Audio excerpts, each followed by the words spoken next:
सोमवार व्रत कथा। किसी नगर में एक साहूकार रहता था। उसके घर में धन की कोई कमी नहीं थी, लेकिन उसकी कोई संतान नहीं थी, जिस वजह से वह बेहद दुखी था। पुत्र प्राप्ति के लिए वह भगवान शिव प्रत्येक सोमवार व्रत रखता था और पूरी श्रद्धा के साथ शिवालय में जाकर भगवान शिव और पार्वती जी की पूजा करता था। उसकी भक्ति देखकर मां पार्वती प्रसन्न हो गई और भगवान शिव से उस साहूकार की मनोकामना पूर्ण करने का निवेदन किया।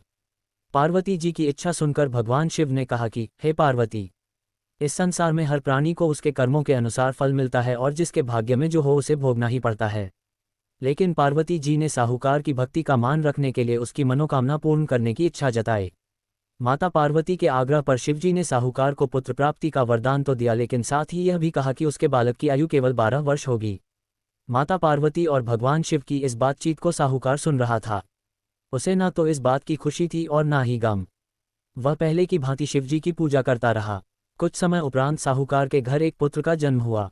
जब वह बालक 11 वर्ष का हुआ तो उसे पढ़ने के लिए काशी भेज दिया गया। साहूकार ने पुत्र के मामा को बुलाकर उसे बहुत सारा धन दिया और कहा कि तुम इस बालक को काशी विद्या प्राप्ति के लिए ले जाओ और मार्ग में यज्ञ कराओ। जहां भी यज्ञ कराओ वहीं पर ब्राह्मणों को भोजन कराते और दक्षिणा देते हुए जाना। दोनों मामा भांजे इसी तरह यज्ञ कराते और ब्राह्मणों को दान दक्षिणा देते काशी की ओर चल पड़े। राते में एक नगर पड़ा जहां नगर के राजा की कन्या का विवाह था, लेकिन जिस राजकुमार से उसका विवाह होने वाला था वह एक आंख से काना था।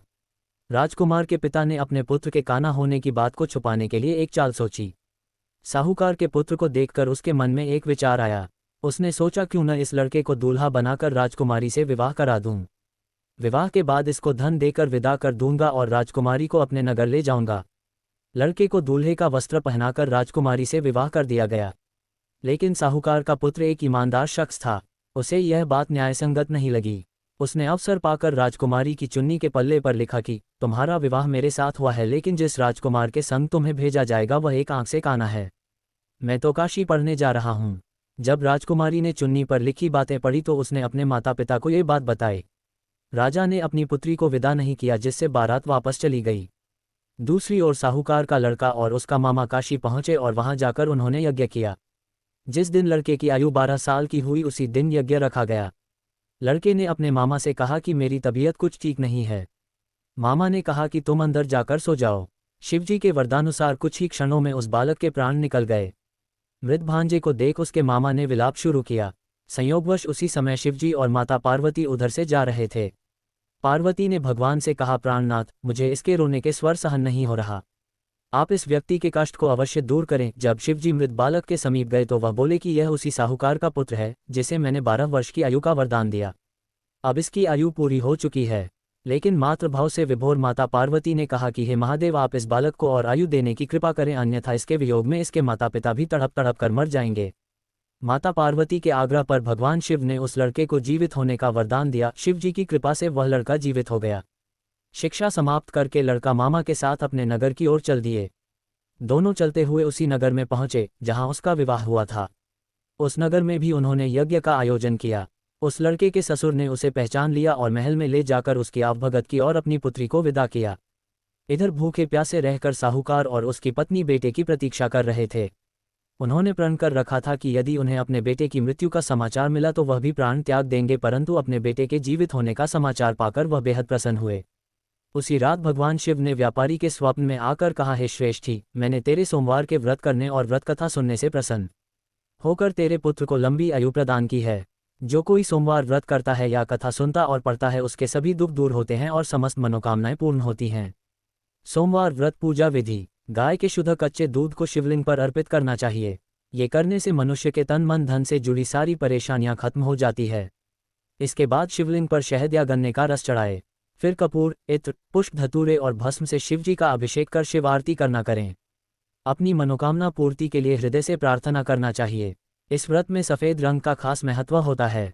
व्रत वाले को दिन में सफ़ेद कपड़े पहनकर शिवलिंग पर सफ़ेद पुष्प चढ़ाने से व्यक्ति की सभी मनोकामनाएं पूर्ण होती है। सोमवार के दिन शिव पूजा का विधान है। भोलेनाथ एक लोटे जल से भी प्रसन्न हो जाते हैं।